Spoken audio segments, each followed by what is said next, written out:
ಜಿಪಿಣಿ ಅನಾಮಿಕಳ ಕುಟುಂಬ ಅವರ ಚೀಲಗಳನ್ನು ನೆತ್ತಿ ಮೇಲೆ ಇಟ್ಟುಕೊಂಡು ಅಪರ್ಣ ಮನೆಯಿಂದ ಹೊರಟು ಕಾಡಿನ ಮಾರ್ಗದಿಂದ ನಡೆಯುತ್ತಾ ದೇವಕಿ ದೊಡ್ಡಮ್ಮನ ಊರಿನ ದಾರಿ ಹಿಡಿಯುತ್ತದೆ. ದಾರಿಯುದ್ದಕ್ಕೂ ಅನಾಮಿಕಳ ಮುಖ ಬಾಡಿ ಹೋದ ಹಾಗಿರುತ್ತದೆ. ಅತ್ತೆ ಶಾರದಾ ಇದನ್ನು ಗಮನಿಸಿ ಕೇಳ್ತಾಳೆ, ಏನಾಯ್ತೆ ಸೊಸೆ, ಯಾಕೆ ಅಷ್ಟು ಮೌನವಾಗಿದೆಯಾ? ಏನಿಲ್ಲ ಅತ್ತೆ, ಸ್ವಲ್ಪ ಸುಸ್ತಾಗಿದೆ ಅಷ್ಟೇ ಎಂದು ಮೇಲಕ್ಕೆ ಹೇಳುತ್ತಾಳೆ. ಆದರೆ ತನ್ನಲ್ಲಿ ತಾನು ಮಾತ್ರ, ಅಪರ್ಣ ಚಿಕ್ಕಮ್ಮನ ಹತ್ರ ನನ್ನ ಜಿಪುಣತನದ ಪ್ಲಾನು ಫೇಲ್ ಆಗಿ ಹೋಯ್ತು. ಇನ್ನು ದೇವಕಿ ದೊಡ್ಡಮ್ಮನ ಹತ್ರ ಸಕ್ಸಸ್ ಮಾಡ್ಕೋಬೇಕು, ಜಾಗೃತಿಗೆ ಮಾತಾಡ್ಬೇಕು, ಖರ್ಚಿನ ವಿಷಯ ಬಂದಾಗ ಬುದ್ಧಿವಂತಿಕೆಯಿಂದ ತಪ್ಪಿಸ್ಕೋಬೇಕು ಎಂದು ಅಂದುಕೊಳ್ಳುತ್ತಾ ಇರುತ್ತಾಳೆ. ಅತ್ತೆ ಶಾರದಾ ಮಾತ್ರ ಸೊಸೆ ಅನಾಮಿಕಳನ್ನು ನೋಡುತ್ತಾ ತನ್ನಲ್ಲಿ ತಾನು, ದೇವ್ರೆ, ಓ ಒಳ್ಳೆದವ್ರೆ, ನನ್ನ ಜಿಪುಣಿ ಸೊಸೆನ ಅಪರ್ಣ ಒಂದು ಕೆನ್ನೆ ಮೇಲೆ ಹೊಡೆದಿದ್ದಾಳೆ, ಆದ್ರೂ ಬುದ್ಧಿ ಬಂದಿಲ್ಲ. ನಿನ್ನ ಇನ್ನೊಂದು ಕೆನ್ನೆಗೆ ಹೊಡಿ ಅಂತ ದೇವಕಿ ಹತ್ರ ಕಳಿಸ್ತಾ ಇದ್ದಾಳೆ. ಆ ದೇವಕಿ ಕೂಡ ಮಿಕ್ಕ ಕೆನ್ನೆ ಮೇಲೆ ಹೊಡೆಯೋ ಹಾಗೆ ನೋಡು ತಂದೆ, ಆಗಲಾದ್ರೂ ನಮಗೆ ಈ ದುಃಖ ತಪ್ಪುತ್ತೋ ಏನೋ ನೋಡ್ಬೇಕು ಅಂದುಕೊಳ್ಳುತ್ತಾ ಇರುವಾಗ ಪ್ರಸಾದ್ ಕರೆಯುತ್ತಾನೆ. ಏನೇ ಶಾರದಾ, ನೀವೇನಕ್ಕೆ ಕರಿತಾ ಇದ್ದೀರೋ ನನಗೆ ಗೊತ್ತು. ನಿಮ್ಮ ಬ್ಯಾಗ್ ಹೊರಲಿಕ್ಕೆ ಹೇಳುವ ಕಟ್ಟುಕತೆನ ನಾನು ನಂಬಲ್ಲ. ಅದೆಲ್ಲ ಶಾರದಾ, ನಾನು ಹೇಳೋದು ಸ್ವಲ್ಪ ಕೇಳೆ. ಶಾರದಾ ಸ್ವಲ್ಪ ಕೋಪದಿಂದ, ಹೇಳಿ ಕೇಳ್ತೀನಿ. ಈ ಕಾಡಲ್ಲಿ ಎಲ್ಲಾದ್ರೂ ನೀರಿನ ಕರೆ ಇದ್ರೆ ನೋಡೆ, ತುಂಬಾ ದಾಹವಾಗ್ತಾ ಇದೆ. ದಾಹವಾಗಿದ್ಯಾ? ಸರಿ ಸರಿ, ಮುಂದೆ ನಡೀತಾ ಇರುವ ಸೊಸೆಗೆ ಹೇಳ್ತೀನಿ. ಸೊಸೆ, ಓ ಸೊಸೆ. ಅತ್ತೆ, ಮಾವಯ್ಯ ಹೇಳಿದ್ದು ನಂಗೂ ಕೂಡ ಕೇಳಿಸ್ತು. ಮುಂದೆ ನಾನೇ ನಡೀತಾ ಇದ್ದೀನಲ್ಲ, ನೀರಿನ ಕೊಳ ಎಲ್ಲಿದೆಯೋ ನೋಡ್ತೀನಿ, ಬನ್ನಿ ಎಂದು ಹೇಳುತ್ತಾಳೆ ಅನಾಮಿಕಾ. ಇನ್ನು ಎಲ್ಲರೂ ಮುಂದಕ್ಕೆ ನಡೆಯುತ್ತಾ ಇರುತ್ತಾರೆ. ಅಪರ್ಣ ದೇವಕಿ ದೊಡ್ಡಮ್ಮಗೆ ಫೋನ್ ಮಾಡ್ತಾಳೆ. ಏನೇ ಅಪರ್ಣ, ಬಹಳ ದಿನಕ್ಕೆ ಫೋನ್ ಮಾಡಿದೆ, ಎಲ್ರು ಚೆನ್ನಾಗಿದ್ದೀರಾ? ಚೆನ್ನಾಗಿರೋ ವಿಷಯ ಆಮೇಲೆ ಮಾತಾಡ್ಕೊಳ್ಳೋಣ ಅಕ್ಕ. ಆ ಜಿಪುಣಿ ಅನಾಮಿಕಳ ಕುಟುಂಬ ನಿಮ್ ಮನೆಗೆ ಬಂತಾ? ಬರ್ಲಿಲ್ಲ ಅಪರ್ಣ, ಯಾಕೆ ಯಾಕೆ ಹಾಗೆ ಕೇಳ್ತಾ ಇದೀಯಾ? ನಮ್ಮ ಮನೆಗೆ ಬರ್ತೀನಿ ಅಂತ ಅನಾಮಿಕಾ ಫೋನ್ ಮಾಡಿ ಹೇಳಿದ್ಲಾ ಏನೋ? ಅನಾಮಿಕಾ ಯಾವಾಗಾದ್ರೂ ನಮಗೆ ಫೋನ್ ಮಾಡ್ತಾಳ ಅಕ್ಕ, ಒಂದು ರಿಂಗ್ ಇಟ್ಟು ಕಟ್ ಮಾಡ್ತಾಳೆ. ಈಗ ಎಲ್ಲ ಔಟ್ ಗೋಯಿಂಗ್ ಫ್ರೀ ಅಂತ ಎಷ್ಟು ಹೇಳಿದ್ರು ಕೇಳಿಸ್ಕೊಳ್ಳಲ್ಲ, ಹಾಗೆ ಮಿಸ್ಡ್ ಕಾಲ್ ಕೊಡ್ತಾಳೆ. ನಾವು ಮಾಡಿದ್ರೆ ಗಂಟೆ ಗಂಟ್ಲೆ ಮಾತಾಡ್ತಾಳೆ. ಅದು ಸರಿ ಬಿಡೆ, ಅನಾಮಿಕಾ ತನ್ನ ಕುಟುಂಬದ ಜೊತೆ ನಮ್ಮ ಮನೆಗೆ ಬರ್ತಾ ಇರೋ ಹಾಗೆ ಎಲ್ಲಾದ್ರೂ ಕಾಣಿಸ್ತಾ?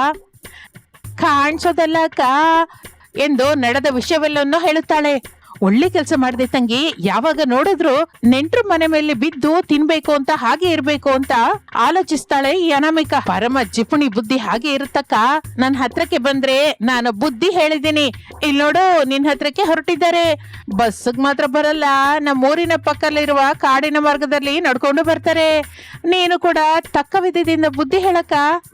ಸರಿ ಸರಿ ತಂಗಿ, ಫೋನ್ ಮಾಡಿ ಬಹಳ ಒಳ್ಳೆ ಕೆಲಸ ಮಾಡಿದೆ, ಇನ್ನು ನಾನು ನೋಡ್ಕೋತೀನಿ ಬಿಡು ಎಂದು ಹೇಳಿ ಫೋನ್ ಇಡುತ್ತಾಳೆ. ಕಾಡಿನಲ್ಲಿರುವ ನೀರಿನ ಕೊಳದ ಹತ್ರ ಅನಾಮಿಕಳ ಕುಟುಂಬ ಕೂತಿರುತ್ತದೆ.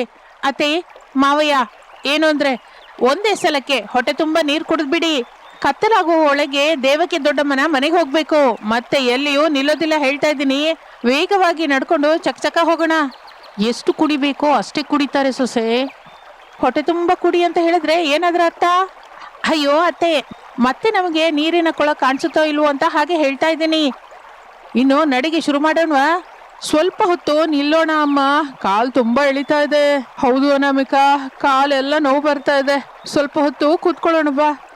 ಅದಲ್ಲ ರೀ, ನಿಮ್ಗೆ ಕಷ್ಟ ಕೊಡ್ಬೇಕು ಅಂತ ನನ್ನ ಉದ್ದೇಶ ಇಲ್ಲ. ಕತ್ತಲಾದ್ರೆ ನಾವು ಕಾಡಿನಲ್ಲೇ ಇರ್ಬೇಕಾಗಿ ಬರುತ್ತೆ. ಹುಲಿ ಆಗ್ಲಿ ಸಿಂಹ ಆಗ್ಲಿ ನೋಡ್ತು ಅಂದ್ರೆ ಎಂದು ಅನಾಮಿಕಾ ಹೇಳುತ್ತಲೇ ಎಲ್ಲರೂ ಗಬಕ್ಕಂತ ಎದ್ದೇಳ್ತಾರೆ.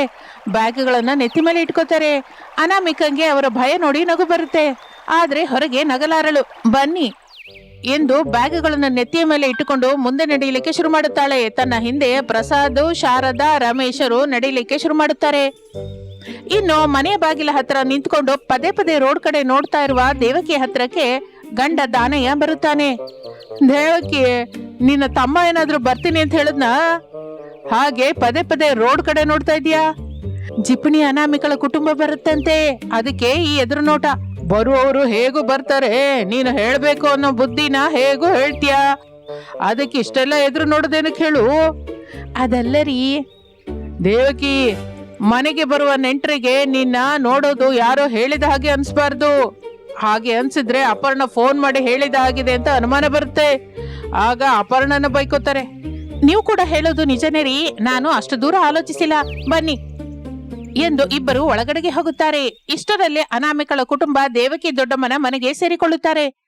ಅಯ್ಯೋ, ಎಲ್ರು ಸೇರಿ ಬಂದ್ರಾ? ಬನ್ನಿ ಬನ್ನಿ, ಇಷ್ಟು ಕಾಲದ ನಂತರ ಕಾಣಿಸ್ತಾ ಇದ್ದೀರಾ, ಒಳಗಡೆಗೆ ಬನ್ನಿ. ಎಂದು ಎಲ್ಲರನ್ನು ಆತ್ಮೀಯವಾಗಿ ಒಳಗಡೆ ಕರ್ಕೊಂಡು ಹೋಗ್ತಾಳೆ. ಎಲ್ಲರೂ ಕೂತ್ಕೋತಾರೆ. ಎಲ್ರು ಚೆನ್ನಾಗಿದ್ದೀರಾ? ಕೂತ್ಕೊಳ್ಳಿ. ಚೆನ್ನಾಗಿದ್ದೀವಿ ದಾನಯ್ಯ. ಎಲ್ಲರೂ ಕೂತ್ಕೋತಾರೆ. ದಾನಯ್ಯ ಫ್ಯಾನ್ ಹಾಕುತ್ತಾನೆ. ದೇವಕಿ ನೀರು ಟೀ ಕೊಡುತ್ತಾಳೆ. ಅವರು ತೋರಿಸ್ತಾ ಇರುವ ಪ್ರೇಮಕ್ಕೆ ಅನಾಮಿಕಂಗೆ ಎಲ್ಲಿಲ್ಲದ ಆನಂದವಾಗುತ್ತದೆ. ತನ್ನಲ್ಲಿ ತಾನು, ಹೋಗ್ಲಿ ಬಿಡು, ಅಪರ್ಣ ಚಿಕ್ಕಮ್ಮನ ಹತ್ರ ಅಂದುಕೊಂಡ ಪ್ಲಾನು ಸಕ್ಸಸ್ ಆಗ್ಲಿಲ್ಲ, ದೇವಕಿ ದೊಡ್ಡಮ್ಮನ ಹತ್ರವಾದ್ರೂ ಸಕ್ಸಸ್ ಆಗುವ ಹಾಗೆ ಇದೆ ಎಂದು ಅಂದುಕೊಳ್ಳುತ್ತಾಳೆ. ಮತ್ತೆ ನೀವು ಎಷ್ಟು ದಿನ ಇರ್ತೀನಿ ಅಂತ ಹೇಳಿದ್ರೆ ಅಷ್ಟಕ್ಕೆ ಸರಿಯಾದ ಸಾಮಾನನ್ನ ನೋಡ್ಕೋಬೇಕಲ್ಲ ಅನಾಮಿಕಾ ಎಂದು ಕೇಳುತ್ತಾಳೆ ದೇವಕಿ. ಆಗ ಅನಾಮಿಕ ಒಂದೇ ಸಲಕ್ಕೆ ಅಪರ್ಣಾಳ ಹತ್ತಿರ ನಡೆದ ವಿಷಯವನ್ನು ನೆನಪು ಮಾಡಿಕೊಂಡು ಜಾಗ್ರತೆಯಿಂದ ಉತ್ತರ ಹೇಳ್ತಾಳೆ. ದೊಡ್ಡಮ್ಮ, 1-2-3 ದಿನ ಇರೋಣ ಅಂತ ಅಂದ್ಕೊಂಡ್ವಿ. ದೇವಕಿ ನಗುತ್ತಾ, ಒಳ್ಳೇದು ಅನಾಮಿಕಾ, ಆದ್ರೆ ನಮ್ಮೂರಿನಲ್ಲಿ ಒಂದು ಪದ್ಧತಿ ಇದೆ ಎಂದು ಹೇಳುತ್ತಲೇ ಅನಾಮಿಕಳ ಮುಖ ಬಾಡಿ ಹೋದ ಹಾಗೆ ಆಗುತ್ತದೆ ಅಯೋಮಯದಿಂದ. ಏನು ಪದ್ಧತಿ ದೊಡ್ಡಮ್ಮ? ಈ ಊರಿಗೆ ಯಾರ ಮನೆಗೆ ನೆಂಟರು ಬಂದ್ರು ಊರಿನವರ ಹಾಗಲ್ಲದೆ ಮನೆಯವರ ಹಾಗೆ ಇರಬೇಕು. ಸ್ವಂತವಾಗಿ ಆಗ್ತಾರೆ, ಎಲ್ರೂ ಸೇರ್ಕೊಂಡು ಕೆಲಸ ಮಾಡ್ಬೇಕು, ಖರ್ಚು ಕೂಡ ಹಂಚ್ಕೋಬೇಕು ಎಂದು ಹೇಳುತ್ತಾಳೆ. ಅನಾಮಿಕಂಗೆ ಮತ್ತೆ ಶಾಕ್ ತಗಲುತ್ತೆ. ತನ್ನ ಕೈಯಲ್ಲಿರುವ ಟೀ ಕಪ್ಪು ಜಾರುತ್ತದೆ, 2 ಚೂರಾಗುತ್ತದೆ. ಅನಾಮಿಕ ಅದೊಂದು ತರ ದೇವಕಿಯನ್ನ ನೋಡ್ತಾಳೆ. ಏನಾಗಲ್ಲ ತಾಯಿ, ಎಲ್ಲದಕ್ಕೂ ಲೆಕ್ಕ ನೋಡ್ಕೊಳ್ಳೋಣ. ಮತ್ತೊಂದು ಕಪ್ಪಲ್ಲಿ ಟೀ ತರ್ಲಾ? ಬೇಡ ದೊಡ್ಡಮ್ಮ ಎಂದು ಮೇಲಕ್ಕೆ ಹೇಳಿ ತನ್ನ ಮನಸ್ಸಿನಲ್ಲಿ, ಇಲ್ಲಿ ಕೂಡ ಅದೇ ಕತೆ, ಏಟಿನ ಮೇಲೆ ಏಟು, ಏನಿದು ನನ್ನ ಅದೃಷ್ಟ ಹೀಗಿದೆ, ನಮಗಿರುವ ನೆಂಟ್ರೆಲ್ಲ ಹೀಗೆ ಇದ್ದಾರಾ ಏನೋ ಎಂದು ಅಂದುಕೊಳ್ಳುತ್ತಾಳೆ ಅನಾಮಿಕ. ಆ ದಿನ ರಾತ್ರಿ ಎಲ್ಲರಿಗೂ ದೇವಕಿ ದೊಡ್ಡಮ್ಮ ಎಲೆ ಹಾಕಿ ಘಮ್ಮನ್ನು ಅಡಿಗೆಯಿಂದ ಊಟ ಹಾಕುತ್ತಾಳೆ. ಆದ್ರೆ ಅವರು ತಿನ್ನದೆ ದೇವಕಿಯನ್ನು ನೋಡುತ್ತಾರೆ. ನಿಮ್ಮ ನೋಟದ ಅರ್ಥ ನನಗ್ ಗೊತ್ತು. ಈ ಹೊತ್ತಿಗೆ ಯಾವ ಲೆಕ್ಕನೂ ಇಲ್ಲ ತಾಯಿ, ಏನ್ ಮಾಡಿದ್ರು ಲೆಕ್ಕಕ್ಕೆ ಬರಲ್ಲ, ಎಷ್ಟು ತಿಂದ್ರು ಸಾಮಾನು ತರಬೇಕಾದ ಅಗತ್ಯವಿಲ್ಲ ಎಂದು ಹೇಳುತ್ತಲೇ ಅನಾಮಿಕಳ ಮುಖ ಆನಂದದಿಂದ ಸನ್ಫ್ಲವರ್ ಹಾಗೆ ಬೆಳಗುತ್ತದೆ. ದೇವಕಿ ಆ ಮಾತು ಹೇಳುತ್ತಲೇ ಹಸುವೆ ಎಂದಿರುವ ಅವರಿಗೆ ರುಚಿಕರವಾದ ಊಟ ಸಿಕ್ಕಿದ್ದರಿಂದ ಬರದ ಪ್ರಾಂತದಿಂದ ಓಡಿ ಬಂದವರ ಹಾಗೆ ಗಬಗಬಾ ತಿನ್ನುತ್ತಾರೆ. ಶಾರದಳ ಹತ್ತಿರ ಇರುವ ಚಿಕನ್ ಲೆಗ್ ಅನ್ನ ಅನಾಮಿಕ ಹೇಳ್ಕೊತಾಳೆ. ಹಾಗೆ ಅನಾಮಿಕ ತಿಂತಾ ಇದ್ದರೆ ಶಾರದಾ ಅನಾಮಿಕಳ ಹತ್ತಿರ ಇರುವ ಎಗ್ ತಗೊಂಡು ತಿಂತಾಳೆ. ಎಲ್ಲರೂ ಹೊಟ್ಟೆ ತುಂಬ ತಿನ್ನುತ್ತಾರೆ. ಹೊರಗೆ ಅವರಿಗೆ ಮಂಚ ಹಾಕುತ್ತಾರೆ. ಅತ್ತೆ ಸೊಸೆಯರು ಒಂದು ಮಂಚದಲ್ಲಿ, ತಂದೆ ಮಗ ಒಂದು ಮಂಚದಲ್ಲಿ ಮಲಗುತ್ತಾರೆ. ಮಾರನೇ ದಿನದಿಂದ ದೇವಕಿ ದೊಡ್ಡಮ್ಮ ತನ್ನ ಸ್ಟೈಲ್ ಅನ್ನ ತೋರಿಸ್ತಾಳೆ. ಅನಾಮಿಕ, ಮಾರ್ಕೆಟ್ಗೆ ಹೋಗ್ತೀಯಾ? ತರಕಾರಿ ತಗೊಂಡ್ಬರ್ಬೇಕು. ಅನಾಮಿಕ ತಕ್ಷಣ ತಪ್ಪಿಸ್ಕೊಳ್ಳೋದಿಕ್ಕೆ, ದೊಡ್ಡಮ್ಮ ನನಗೆ ಸ್ವಲ್ಪ ತಲೆ ನೋವ್ತಾ ಇದೆ. ಪರವಾಗಿಲ್ಲ ಅನಾಮಿಕ, ಸ್ವಲ್ಪ ಗಾಳಿ ತಗಲಿದ್ರೆ ಚೆನ್ನಾಗೇ ಇರುತ್ತೆ, ಹೋಗ್ಬಿಟ್ ಬಾ. ಹಾಗೆ ಮೊದಲ ಸಲ ತಪ್ಪಿಸಿಕೊಳ್ಳಲಾರದೆ ಅನಾಮಿಕ ಹೋಗಬೇಕಾಗಿ ಬರುತ್ತದೆ. ತರಕಾರಿ ತಗೊಂಡ್ಬರ್ತಾಳೆ. ತಕ್ಷಣ, ಅಯ್ಯೋ ಅನಾಮಿಕ, ಗ್ಯಾಸ್ ಆಗಿ ಹೋಗ್ತಾ ಇದೆ, ಹೊಸ ಸಿಲಿಂಡರ್ ತರಬೇಕು ಎಂದು ಹೇಳುತ್ತಾಳೆ ದೇವಕಿ. ಅನಾಮಿಕ ಮತ್ತೆ ಶಾಕ್ ಆಗುತ್ತಾಳೆ. ಇಲ್ಲಿದ್ರೆ ಖರ್ಚು ಹೆಚ್ಚಾಗ್ತಿದೆ ಹೊರತು ಕಡಿಮೆ ಆಗ್ತಿಲ್ಲ ಎಂದು ಅಂದುಕೊಂಡು ಏನೋ ಮಾತಿಗಾಗಿ ಸಿಲಿಂಡರ್ನ ಹೆಗಲ ಮೇಲೆ ಇಟ್ಟುಕೊಂಡು ಗ್ಯಾಸ್ ಏಜೆನ್ಸಿವರೆಗೂ ಹೋಗುತ್ತಾಳೆ. ಖಾಲಿ ಸಿಲಿಂಡರ್ ಇಂದ ಫುಲ್ ಸಿಲಿಂಡರ್ನ ಎತ್ತಿಕೊಂಡು ಮನೆಗೆ ಬರ್ತಾಳೆ. ಕನಿಷ್ಠ ಆಟೋ ದುಡ್ಡಾದ್ರೂ ಮಿಕ್ತು ಎಂದು ಅಂದುಕೊಳ್ಳುತ್ತಾಳೆ. ಇಷ್ಟರಲ್ಲಿ ದೇವಕಿ ಸಾಮಾನಿನ ಲಿಸ್ಟ್ ಚೀಲ ಹಿಡ್ಕೊಂಡು ಬರ್ತಾಳೆ. ಅನಾಮಿಕ, ಕಿರಾಣಾ ಶಾಪ್ಗೆ ಹೋಗಿ ಈ ಸಾಮಾನು ತಗೊಂಡ್ಬರ್ತೀಯಾ ಎಂದು ಲಿಸ್ಟ್ ಕೊಡುತ್ತಾಳೆ. ಅದನ್ನು ನೋಡಿ ಅನಾಮಿಕ ತಲೆ ತಿರುಗಿ ಬಿದ್ದು ಹೋಗುತ್ತಾಳೆ. ದೇವಕಿ ನೀರ್ ಸುರಿತಾಳೆ. ಅನಾಮಿಕ ಎದ್ದು ನಿಂತ್ಕೊಂಡು, ಏನ್ ದೊಡ್ಡಮ್ಮ ಈ ಲಿಸ್ಟು? ನೀವೆಲ್ರೂ ತಿಂದಿದ್ದು ನೋಡ್ದೆ ಅಲ್ಲ, ಅದಕ್ಕೆ ಇಷ್ಟು ಬರಿಬೇಕಾಗಿ ಬಂತು. ನಿನ್ನೆ ರಾತ್ರಿ ಎಂತಹ ಲೆಕ್ಕನೂ ಇಲ್ಲ ಅಂತ ಹೇಳಿದ್ರಲ್ಲ, ನಿಜ ರೂಪ ಹೊರಗೆ ಬರಬೇಕು ಅಂದ್ರೆ ಅವಾಗವಾಗ ಇಂತಹ ಸುಳ್ಳೆ ಹೇಳಬೇಕು ಮತ್ತೆ ಎಂದು ಹೇಳುತ್ತಾಳೆ ದೇವಕಿ. ಅನಾಮಿಕ ಏನು ಮಾತನಾಡಲಿಲ್ಲ. ಅನಾಮಿಕ, ಇಲ್ಲಿರೋದು ಅಂದ್ರೆ ಜವಾಬ್ದಾರಿ. ನಾವು ಯಾರ ಮನೆಗೆ ಹೋದ್ರೂ ಅವರಿಗೆ ಭಾರವಾಗದೇ ಇರಬೇಕು, ಸಹಾಯ ಮಾಡಬೇಕು. ಆ ಮಾತನ್ನು ಎಲ್ಲರೂ ಕೇಳುತ್ತಾಳೆ. ಅನಾಮಿಕಂಗೆ ಬಹಳ ಅಸೌಕರ್ಯವಾಗಿ ಅನಿಸುತ್ತದೆ. ಆದ್ರೂ ತನ್ನ ಸ್ವಭಾವ ಬದಲಾಯಿಸಿಕೊಳ್ಳದೆ, ಇಲ್ಲೇ ಹೀಗಿದ್ರೆ ಇನ್ನೊಂದು ಕಡೆ ಆದ್ರೂ ಹೋಗ್ಬೇಕು, ಅಲ್ಲಾದ್ರೂ ನನ್ನ ಮನಸ್ಸು ಸಂತೋಷವಾಗ್ಬೇಕು. ಅತ್ತೆ, ನಾವು ನಮ್ಮ ಮಾವಯ್ಯನ ಮನೆಗೆ ಹೋಗೋಣ, ಅವರು ತುಂಬಾ ಒಳ್ಳೆಯವರು. ಶಾರದಾ ಅನುಮಾನದಿಂದ ನೋಡುತ್ತಾಳೆ. ಮತ್ತೆ ಅದೇ ಪ್ಲಾನ್ ನಮ್ಮ ಸೊಸೆ? ಅಲ್ಲ ಮಾವಯ್ಯ, ಬನ್ನಿ, ಇಲ್ಲಿ ಖರ್ಚು ನಮ್ಮ ಮನೆಗಿಂತ ಡಬಲ್ ಆಗ್ತಾ ಇದೆ ಎಂದು ಹೇಳುತ್ತಾಳೆ ಅನಾಮಿಕ. ಹಾಗೆ ಅವರು ದೇವಕಿ ದೊಡ್ಡಮ್ಮನ ಮನೆಯಿಂದ ಹೊರಡುತ್ತಾರೆ.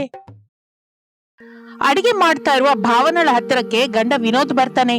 ಭಾವನಾ, ಅಣ್ಣನ ಹತ್ರ ಇಂದ ಫೋನ್ ಬಂದಿದೆ. ಆಗ್ಲಿ ನಿಮ್ಮ ಅಮ್ಮನವರು ನಮ್ಮ ಮನೆಯಿಂದ ಹೋಗಿ 1 ತಿಂಗಳಾಗೋಯ್ತಾ? ಇಲ್ಲ ಭಾವನಾ, ಅಣ್ಣಯ್ಯ ಅವರ ಮನೆಗೆ ಅಮ್ಮ ಹೋಗಿ 20 ದಿನನೇ ಆಗಿರೋದು. ಮತ್ತೆ ಆಗ್ಲೇ ನಿಮ್ಮ ಅಣ್ಣಯ್ಯ ಏಕೆ ಫೋನ್ ಮಾಡಿದ್ರು? ನಮ್ಮ ಅತ್ತಿಗೆಗೆ ಬೇಕಾದ ಹತ್ತಿರದ ಬಂದು ಸತ್ತು ಹೋಗಿದ್ದಾರಂತೆ. ಖಚಿತವಾಗಿ ಊರ್ ಹೋಗ್ಬೇಕು ಅಂತ ಅಮ್ಮನ ಕರ್ಕೊಂಡು ಹೋಗುವಂತ ಅಣ್ಣಯ್ಯ ಫೋನ್ ಮಾಡಿ ಹೇಳ್ದ. ಅದು ನಿಜ ಅಂತ ನಂಬಿ ನಿಮ್ಮಮ್ಮನ ನಮ್ಮನೆಗೆ ಕರ್ಕೊಂಡ್ ಬರೋದಕ್ಕೆ ತಾವು ಹೊರಟಿದ್ದೀರಾ ಅಷ್ಟೇನಾ? ತಪ್ಪಲ್ವಲ್ಲ ಭಾವನಾ, ಅಣ್ಣಯ್ಯ ಅವರು ಊರಲ್ಲಿ ಇರ್ತಾ ಇಲ್ವಲ್ಲ, ಸಾವಿಗೆ ಹೋಗ್ತಾ ಇದ್ದಾರೆ. ಮೇಲಾಗಿ ಸತ್ತು ಹೋಗಿದ್ದು ನಮ್ಮ ಅತ್ತಿಗೆಗೆ ಬಹಳ ಹತ್ತಿರದ ನೆಂಟ್ರಂತೆ. 9 ದಿನದವರೆಗೂ ಬರಲ್ಲ ಅಂತೆ. ಓಹೋ, 9 ದಿನದವರೆಗೂ ಬರಲ್ವಾ? ಬಹಳ ದೊಡ್ಡ ಪ್ಲಾನೇ ಹಾಕಿದ್ದಾರೆ. ಭಾವನಾ, ಬಾಯಿದೆ ಅಂತ ಇಷ್ಟ ಬಂದ ಹಾಗೆ ಮಾತಾಡ್ಬೇಡ. ಇದೆಲ್ಲ ನಮ್ಮ ಅತ್ತಿಗೆ ಬೇಕು ಅಂತ ಮಾಡಿದ ಹಾಗೆ ಅಂತ ನಿಂಗ್ ಅನ್ಸುತ್ತಾ? ಹೌದು, ಅನ್ನಿಸ್ತಾ ಇದೆ. 2 ತಿಂಗಳ ಹಿಂದೆನೆ ಅಲ್ವಾ ನಿಮ್ಮ ಅತ್ತಿಗೆ ಅವರ ದೂರದ ಬಂದು ಹೋಗಿದ್ದಾರೆ ಅಂತ ಹೋಗಿದ್ದು, ಈಗ ಮತ್ತೆ ಹೋಗ್ತಾ ಇದ್ದಾರೆ. ಇವೆರಡರಲ್ಲಿ ಯಾವ್ದು ನಿಜ ಅಂತ ಅನ್ಕೋಬೇಕು, ನೀವೇ ಹೇಳಿ. ಭಾವನಾ, ಈಗ ನೀನೇನಂತ ಅದ್ಯಾ ಹೇಳು. ಅನ್ನೋದಕ್ಕೇನಿದೆ, ನಿಮ್ಮ ಅಣ್ಣನವರು ನೋಡ್ಬೇಕಾಗಿದ್ದ 1 ತಿಂಗಳಲ್ಲಿ 20 ದಿನನೇ ನೋಡಿದ್ದಾರೆ. ಮಿಕ್ಕ 10 ದಿನ ನಾವೇ ನೋಡ್ಬೇಕು. ಆದ್ರಿಂದ ಆ ದಿನಗಳಿಗೆ ಸರಿ ಹೋಗುವ ದುಡ್ಡು ಕೊಡು ಅಂತ ಹೇಳಿ. ಹಾಗೆ ಕೇಳಿದ್ರೆ ಚೆನ್ನಾಗಿರಲ್ಲ ಭಾವನಾ. ಯಾಕೆ ಚೆನ್ನಾಗಿರಲ್ಲ? ಚೆನ್ನಾಗಿರುತ್ತೆ, ಹೋಗಿ ಕೇಳಿ. ನಿಮ್ಮ ಅಣ್ಣಯ್ಯವರು ದುಡ್ಡು ಕೊಟ್ರೇನೆ ನಿಮ್ಮ ಅಮ್ಮನ ಇಲ್ಲಿಗೆ ಕರ್ಕೊಂಬನ್ನಿ. ಇಲ್ಲ ಅಂದ್ರೆ ಇಲ್ಲ ಅಂದ್ರೆ ಹೇಳು ಭಾವನಾ. ನಮ್ಮ ಅಣ್ಣನವರು ದುಡ್ಡು ಕೊಡಲ್ಲ ಅಂದ್ರೆ ನಮ್ಮಮ್ಮನ್ ರೋಡ್ ಮೇಲೆ ಬಿಟ್ಟು ಬರ್ಬೇಕಾ ಹೇಳಿ? ಮನೆಗೆ ಕರ್ಕೊಂಬಂದ್ರೆ ಮಾತ್ರ ನಾನ್ ನೋಡಲ್ಲ. ನಾನು ನೋಡಬೇಕಾದ ತಿಂಗಳು ಬಂದಾಗ್ಲೇ ನೋಡ್ತೀನಿ. ಈ 10 ದಿನ ಮಾತ್ರ ನೋಡಲ್ಲ. ಈ 10 ದಿನ ಹೇಗೆ ನೋಡಲ್ವೋ ನಾನು ನೋಡ್ತೀನಿ ಭಾವನಾ. ಈಗ್ಲೇ ಹೋಗಿ ಅಮ್ಮನ ಕರ್ಕೊಂಡ್ ಬರ್ತೀನಿ. ನಮ್ಮ ಅಮ್ಮನ ರೂಮನ್ನ, ಅವಳ ಬೆಡ್ ಅನ್ನ ಶುಭ್ರ ಮಾಡು, ಸರಿನಾ? ಭಾವನಾ ಏನೋ ಮಾತನಾಡಲಿಲ್ಲ. ಮೌನವಾಗಿ ಅಡುಗೆ ಮಾಡ್ತಾ ಇರ್ತಾಳೆ. ವಿನೋದ್ ಕೋಪದಿಂದ ಮನೆಯಿಂದ ಹೊರಟು ಹೋಗುತ್ತಾನೆ. ಇನ್ನು ರಮೇಶ್ ಅನಾಮಿಕಾ ದಂಪತಿಗಳು ಬಾಗಿಲ ಹತ್ರ ಇರ್ತಾರೆ. ಅತ್ತೆ ಶಾರದಾ ಮಂಚದಲ್ಲಿ ಮಲಗಿರ್ತಾಳೆ. ಏನು ಅಂದ್ರೆ ನಿಮ್ ತಮ್ಮ ವಿನೋದ್ ಇನ್ನೂ ಬಂದಿಲ್ಲ.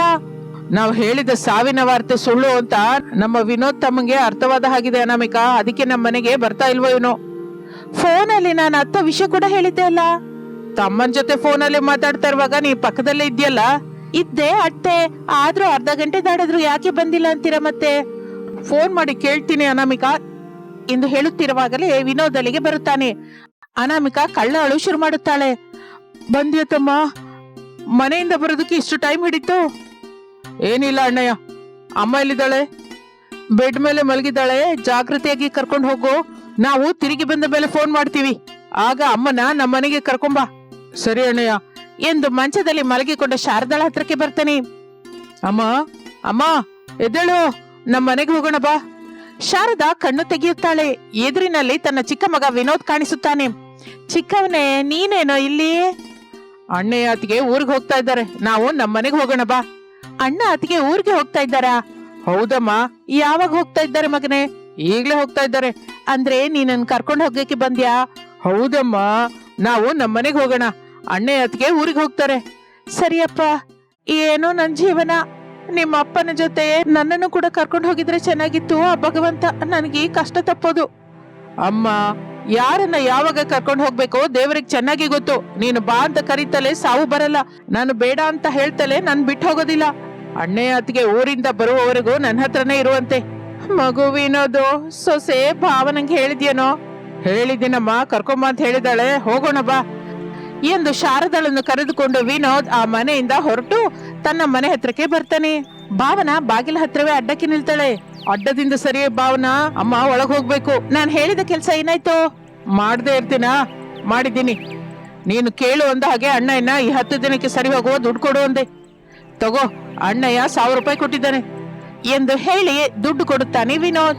ಆ ದುಡ್ಡನ್ನು ನೋಡಿ ಭಾವನ ಸಂತೋಷ ಪಡುತ್ತಾಳೆ. ಅಡ್ಡದಿಂದ ಸರಿಯುತ್ತಾಳೆ. ತಾಯಿ ಶಾರದಾಳನ್ನು ಕರೆದುಕೊಂಡು ಮನೆಯೊಳಗೆ ಹೋಗ್ತಾನೆ ವಿನೋದ್. ಬಾಗಿಲ ಹತ್ರವಿರುವ ಭಾವನ ದುಡ್ಡನ್ನು ಲೆಕ್ಕ ನೋಡಿಕೊಂಡು ಅವರ ಹತ್ರಕ್ಕೆ ಬರ್ತಾಳೆ. ಭಾವನಾ, ಅಮ್ಮನ್ನ. ಅಯ್ಯೋ ಅತ್ತೆನಾ, ನನ್ನ ಅಮ್ಮನ ಹಾಗೆ ನೋಡ್ಕೋತೀನಿ. ಈಗ್ಲೇ ಬರ್ತೀನಿ, ನಿಲ್ಲಿ ಎಂದು ಹೋಗುತ್ತಾಳೆ.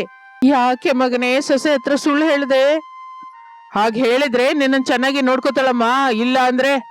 ಇಲ್ಲ ಅಂದ್ರೆ ಬಿಸಿಲಲ್ಲಿ ಹೊರಗೆ ಮಲಗಿಸ್ತಾಳ ಮಗನೇ. ಹೌದಮ್ಮ, ಆದ್ರೂ ನೀನೇನು ಮಾತಾಡದೆ ಇರೋ. ಅವಳಿಗೆ ನಾನ್ ನಿಜ ಹೇಳಲ್ಲ. ಎಷ್ಟು ದಿನ ಅಂತ ಸತ್ಯ ಹೇಳ್ದೆ ಇರ್ತೀಯ ಮಗನೇ? ಅಮ್ಮ, ನೀನೇನು ಮಾತಾಡ್ಬೇಡ. ಗೊತ್ತಾಗುವವರೆಗೂ ಭಾವನಾ ನಿನ್ನ ಚೆನ್ನಾಗಿ ನೋಡ್ಕೋತಾಳೆ. ನಿಜ ತಿಳಿದ ನಂತರ ನಮ್ಮ ಪರಿಸ್ಥಿತಿ ಏನು ಮತ್ತೆ? ಏನಾಗಲ್ಲಮ್ಮ, ನಾನಿದ್ದೀನಲ್ಲ ಎಂದು ಅವರು ಮಾತನಾಡಿಕೊಳ್ಳುತ್ತಾ ಇರುವಾಗ ಭಾವನ ಸಂತೋಷದಿಂದ ಅಲ್ಲಿಗೆ ಬರುತ್ತಾಳೆ. ಅತ್ತೆ, ನಿಮ್ಮ ರೂಮನ್ನ ಬೆಡ್ ಅನ್ನ ಕ್ಲೀನ್ ಮಾಡಿದೀನಿ, ಹೋಗಿ ರೆಸ್ಟ್ ತಗೊಳ್ಳಿ. ನಾನು ಹೋಗಿ ಬಿಸಿ ಬಿಸಿಯಾಗಿ ರೊಟ್ಟಿ ಮಾಡ್ಕೊಂಡು ತಗೊಂಡ್ಬರ್ತೀನಿ. ಸರಿಯಮ್ಮ ಸೊಸೆ ಎಂದು ಶಾರದಾ ರೂಮಿನೊಳಗೆ ಹೋಗುತ್ತಾಳೆ. ಆ ದಿನ ರಾತ್ರಿ ಅತ್ತೆ ಶಾರದಾ ಇರ್ತಾ ಇರುವ ರೂಮಿನಲ್ಲಿ ಒಂದು ಚಿಕ್ಕ ಕೂಲರ್ ಇಡುತ್ತಾಳೆ ಭಾವನಾ. ಈಗ ಈ ಕೂಲರ್ ಏನಕ್ಕಮ್ಮ? ಬೇಸಿಗೆ ಕಾಲ ಅಲ್ವತ್ತೆ, ಮನೆಯಲ್ಲಿ ತುಂಬಾ ಬಿಸಿಯಾಗಿರುತ್ತೆ, ಅದನ್ನ ನೀವು ತಡಿಲಾರ್ರಿ. ಅದಕ್ಕೆ ಈ ಕೂಲರ್ನ ನಿಮ್ಮ ರೂಮಲ್ಲಿ ಇಟ್ಟಿದ್ದೀನಿ. ಈಗ ರೂಮ್ ಎಲ್ಲ ತಣ್ಣಗಿರುತ್ತೆ, ನೀವು ಹಾಯಾಗಿ ಮಲ್ಕೋಬಹುದು. ಹಾಗೆ ಅಮ್ಮ ಎಂದು ಶಾರದಾ ಹೇಳುತ್ತಲೇ ಭಾವನಾ ರೂಮಿನಿಂದ ಹೊರಟು ಹೋಗುತ್ತಾಳೆ. ದೊಡ್ಡ ಮಗ ದುಡ್ಡು ಕೊಟ್ಟಿಲ್ಲ ಅಂತ ನಿಜ ತಿಳಿಯುವಾಗ ಈ ಒಳ್ಳೆತನ ಇರೋದಿಲ್ಲ, ಈ ಪ್ರೇಮನೂ ಕಾಣಿಸಲ್ಲ, ಸ್ವಲ್ಪವೂ ಕರುಣೆಯ ದಯ ಇಲ್ಲದ ಸೊಸೆ ಆಗ್ತಾಳೆ ಅಂದುಕೊಳ್ಳುತ್ತಲೇ ಮಲಗುತ್ತಾಳೆ ಶಾರದಾ. ಹಾಗೆಯೇ ರಾತ್ರಿ ಕಳೆಯುತ್ತದೆ. ಮಾರನೇ ದಿನ ಕಮಲ ಭಾವನಾ ಮಾತನಾಡಿಕೊಳ್ತಾರೆ. ಏನೇ ಕಮಲ ನೀನ್ ಹೇಳೋದು? ನಮ್ ಭಾವನವರು ದುಡ್ಡು ಕೊಟ್ಟಿಲ್ವೇ? ನಿನ್ನ ಭಾವನವರು ಊರಿಗೆ ಹೋಗುವಾಗ ನಾನು ಅಲ್ಲೇ ಅಲ್ವಾ ಇದ್ದೆ? ನಿನ್ ಗಂಡ ದುಡ್ಡು ಕೇಳಿಲ್ಲ, ನಿನ್ ಭಾವ ಕೂಡ ಕೊಟ್ಟಿಲ್ಲ. ಅದಲ್ವೇ, ಈ 10 ದಿನಗಳು ನಮ್ಮ ಅತ್ತೆನ ನಾನ್ ನೋಡ್ಕೋಬೇಕು ಅಂತ ನಮ್ ಭಾವನವರು ದುಡ್ಡು ಕೊಟ್ಟಿದ್ದಾರೆ ಅಂತ ನಮ್ಮವರು ಬಂದು ದುಡ್ಡು ಕೊಟ್ಟಿದ್ದಾರೆ. ಮತ್ತೆ ನಾನ್ ಹೇಳಿದ್ರೆ ನೀನ್ ನಂಬಲ್ಲ. ನೀನ್ ಹೋಗಿ ನಿಮ್ಮ ಅತ್ತೆನ ಕೇಳು, ನಿಜವೇನೋ ನಿಂಗೆ ಗೊತ್ತಾಗುತ್ತೆ ಎಂದು ಕಮಲ ಹೊರಟು ಹೋಗುತ್ತಾಳೆ. ಭಾವನಾ ಅತ್ತೆ ಶಾರದಳ ಹತ್ರಕ್ಕೆ ಬರ್ತಾಳೆ. ದುಡ್ಡಿನ ವಿಷಯದ ಬಗ್ಗೆ ಕೇಳ್ತಾಳೆ. ದೊಡ್ಡವನು ಎಂತಹ ದುಡ್ಡು ಕೊಟ್ಟಿಲ್ಲಮ್ಮ ಸೊಸೆ ಎಂದು ಹೇಳುತ್ತಲೇ ಚಿಕ್ಕ ಸೊಸೆ ಭಾವನೆಗೆ ಎಲ್ಲೆಲ್ಲದ ಕೋಪ ಬರುತ್ತೆ. ಸ್ವಲ್ಪವೂ ಆಲೋಚಿಸದೆ ಅತ್ತೆ ಶಾರದಳನ್ನು ಹೊರಗೆ ತಳ್ಳುತ್ತಾಳೆ. ಶಾರದಾ ದುಃಖದಿಂದ ಅಳುತ್ತಾ, ಏನು ಚಿಕ್ಕ ಸೊಸೆ ಇದು? ಮಗ ತಪ್ಪು ಮಾಡಿದ್ರೆ ನನಗೇನಕ್ಕೆ ಶಿಕ್ಷೆ? ನಿಮ್ಗೆ ನಿಜ ತಿಳಿದ್ರು ನಂಗೆ ಹೇಳಲಿಲ್ಲ ಅದಕ್ಕೆ. ಅದಲ್ಲ ಸೊಸೆ, ನಾನು ಹೇಳೋದು ಸ್ವಲ್ಪ ಕೇಳಿಸ್ಕೊಳೆ. ನನ್ಗೇನು ಹೇಳ್ಬೇಡಿ, ನಾನೇನು ಕೇಳೋದಿಲ್ಲ ಎಂದು ಭಾವನಾ ಮನೆಯೊಳಗೆ ಹೋಗಿ ಬಾಗಿಲು ಹಾಕುತ್ತಾಳೆ. ಹಾಗೆ ಸಮಯ ಕಳೆಯುತ್ತಾ ಇರುತ್ತದೆ. ಅದೇನೋ ಬಿಸಿಲು ಕಾಲ, ಬಿಸಿಲು ದಾರುಣವಾಗಿರುತ್ತದೆ, ಬಿಸಿಯಾಗಿ ಗಾಳಿ ಬೀಸ್ತಾ ಇರುತ್ತೆ. ಆದರೂ ಶಾರದಾ ಅತಿ ಕಷ್ಟದಿಂದ ಸಹನೆ ಇಲ್ಲದೆ ಜಗಲಿ ಮೇಲೆ ಮಲಗುತ್ತಾಳೆ. ಮಧ್ಯಾಹ್ನ 2 ಆಗುತ್ತಾ ಇರುವಾಗ ಅನ್ನ ತಿನ್ನೋದಕ್ಕೆ ವಿನೋದ್ ಮನೆಗೆ ಬರುತ್ತಾನೆ. ತಾಯಿ ಶಾರದಾ ಜಗಲಿ ಮೇಲೆ ಏನೂ ಇಲ್ಲದೆ ಬಿಸಿಲಿಗೆ ಮಲಗಿರುವುದು ನೋಡುತ್ತಾನೆ. ವಿನೋದ್ಗೆ ಬಹಳ ದುಃಖವೆನಿಸುತ್ತೆ. ಶಾರದಳನ್ನು ಮೇಲೆ ಕೆಬ್ಬಿಸುತ್ತಾನೆ. ಏನಮ್ಮ ಇದು? ಸೊಸೆಗೆ ನಿಜ ತಿಳಿತು ಕಣೋ ಮಗನೇ. ಹೇಗ್ ತಿಳಿತಮ್ಮ? ಕಮಲ ಬಂದಿದ್ಲು ಮಗನೇ, ಏನ್ ಹೇಳಿದ್ಲು ಏನೋ ಗೊತ್ತಿಲ್ಲ, ಹೊರತು ಕೋಪದಿಂದ ರೂಮಿನಲ್ಲಿರುವ ನನ್ನ ಹತ್ರ ಬಂದ್ಲು. 1000 ರೂಪಾಯಿ ಬಗ್ಗೆ ನನ್ನ ಕೇಳಿದ್ಲು. ಆಗ ನೀನು ನಿಜ ಹೇಳ್ದೆ ಅಷ್ಟೇನಾ? ಹೌದು ಮಗನೇ, ಈ ಹೊತ್ತು ಸುಳ್ಳು ಹೇಳಿ ತಪ್ಪಿಸ್ಕೋಬಹುದು, ಆದ್ರೆ ಯಾವುದೋ ಒಂದ್ ದಿನ ನಿಜ ತಿಳಿಯುತ್ತೆ ಅಂತ ನೀನೇ ಈ ದಿನ ನಿಜ ಹೇಳ್ದೆ ಅಷ್ಟೇನಾ ಅಮ್ಮ? ಹೌದು ಮಗನೇ. ಭಾವನಾ, ಭಾವನಾ ಎಂದು ಗಟ್ಟಿಯಾಗಿ ಕರೆಯುತ್ತಾನೆ ಭಾವನಳನ್ನು. ಭಾವನಾ ಬಾಗಿಲು ತೆಗೆಯುತ್ತಾಳೆ. ಏನೋ ಅರಚ್ತಾ ಇದ್ಯಾ? ಭಾವನಾ, ಸುಳ್ಳು ಹೇಳಿದ್ದು ನಾನು, ನಮ್ಮ ಅಮ್ಮ ಅಲ್ವಲ್ಲ? ಅಮ್ಮಂಗೆ ಬಿಸಿಲಿನಲ್ಲಿ ಈ ಕಷ್ಟ ಕೊಡೋದು ಒಳ್ಳೇದಲ್ಲ. ಅಮ್ಮನ ಮನೆಯೊಳಗೆ ಕರ್ಕೋ, ಬಂದ್ರೆ ನೀನು ಒಳಗಡೆಗೆ ಬಾ. ನಿಮ್ಮ ಅಮ್ಮನ ಮಾತ್ರ ಒಳಗಡೆ ಬರೋದಕ್ಕೆ ಬಿಡಲ್ಲ. ಬೇಕು ಅಂದ್ರೆ ಫುಡ್ ಕೊಡ್ತೀನಿ, ತಿಂದು ಇಲ್ಲೇ ಜಗಲಿ ಮೇಲೆ ಮಲ್ಕೋ ಅಂತ ಹೇಳು. ನಮ್ಮಮ್ಮ ಒಳಗೆ ಬರ್ತಾ ಇದ್ರೆ ನಾನು ಕೂಡ ಒಳಗೆ ಬರಲ್ಲ. ಅಂದ್ರೆ ಇಬ್ರು ಸೇರಿ ಹೊರಗಡೆನೆ ಇರಿ. ಹಾ ಸೊಸೆ, ಮಗ ಒಳಗಡೆ ಬರ್ತಾನೆ ಬಿಡು. ನನಗಾಗಿ ಅಂತ ನೀವಿಬ್ಬರು ಜಗಳ ಆಡೋದು ಅಷ್ಟು ಒಳ್ಳೇದಲ್ಲಮ್ಮ. ಸ್ವಲ್ಪ ಅನ್ನ ಕೊಡು, ತಿಂದು ಇಲ್ಲೇ ಮಲ್ಕೋತೀನಿ ಎಂದು ಹೇಳುತ್ತಲೇ ರಾತ್ರಿ ಮಿಕ್ಕ ಅನ್ನ ಸಾರು ತಂದು ಶಾರದಳ ಮುಂದೆ ಇಡುತ್ತಾಳೆ. ಶಾರದಾ ಅದನ್ನು ನೋಡಿ ಏನೋ ಮಾತನಾಡಲಿಲ್ಲ. ಭಾವನಾ ಮನೆಯೊಳಗೆ ಹೋಗುತ್ತಾಳೆ. ಹೋಗು ಮಗನೇ, ನನ್ ಬಗ್ಗೆ ಏನೋ ಆಲೋಚಿಸ್ಬೇಡ. ನೀನು ಸೊಸೆ ಸಂತೋಷವಾಗಿರ್ಬೇಕು. ಹಸಿವೆಯಿಂದ ಸಾಯಿಸೋದೇನಿಲ್ವಲ್ಲ. ನನಗೆ ಸ್ವಲ್ಪ ಅನ್ನ ಸಾರು ಕೊಟ್ಟಿದ್ದಾಳೆ, ನನ್ಗೇನಾಗಲ್ಲ ಮಗನೇ, ನೀನು ಒಳಗಡೆಗೆ ಹೋಗು. ಅದಲ್ಲ ಅಮ್ಮ. ಹೋಗು ಮಗನೇ ಎಂದು ತಾಯಿ ಶಾರದ ಹೇಳುತ್ತಲೇ ವಿನೋದ್ ದುಃಖದಿಂದ ಕಣ್ಣೀರಿನಿಂದ ಮನೆಯೊಳಗೆ ಹೋಗುತ್ತಾನೆ. ಹಾಗೆ ಪ್ರತಿದಿನವೂ ಹಗಲು ರಾತ್ರಿ ದಯೆಯಿಲ್ಲದ ಚಿಕ್ಕ ಸೊಸೆ ಭಾವನ ಕೋಪಕ್ಕೆ ಅತ್ತೆ ಶಾರದ ಜಗಲಿ ಮೇಲೆ ಸಂತೋಷದಿಂದ ಮಲಗುತ್ತಾ ತನ್ನ ಜೀವನವನ್ನು ಹಾಗೆ ಕಳೀತಾ ಇರ್ತಾಳೆ.